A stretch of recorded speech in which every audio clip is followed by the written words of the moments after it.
একজন লোকের খুবই জায়গা জমির নেশা ছিল। সে চেয়েই যেত, তার মনে কখনোই তৃপ্তি আসতো না। একদিন শয়তান তাকে পরীক্ষা করার জন্য একটা প্রস্তাব দিল। শয়তান বলল, তোমার যতটুকু জায়গা দরকার দৌড়ে নাও। সকাল থেকে সূর্যাস্ত পর্যন্ত যত দূর যেতে পারবে সব জমি তোমার হবে, কিন্তু একটি শর্ত আছে, যদি তুমি সূর্যাস্তের আগেই ফিরে না আসো তাহলে সব হারাবে।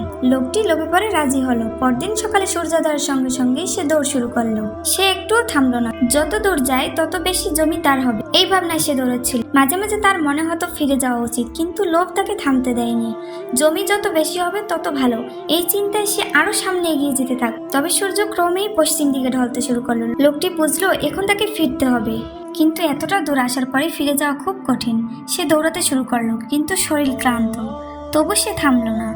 যখন সূর্যাস্ত প্রায় হতে চলে, সে কোনোভাবে দৌড়ে শুরু বিন্দুতে ফিরে এলো, কিন্তু অতিরিক্ত ক্লান্তির জন্য সে মাটিতে লুটিয়ে পড়লো, আর সে উঠতে পারলো না।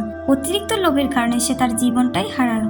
শয়তান তখন হেসে বলল, তোমার প্রয়োজন তো খুব সামান্য ছিল, কিন্তু লোভ তোমাকে গ্রাস করলো। শেষ পর্যন্ত তোমার জন্য এক হাত জায়গায় যথেষ্ট হলো, তোমার কবরের জন্য।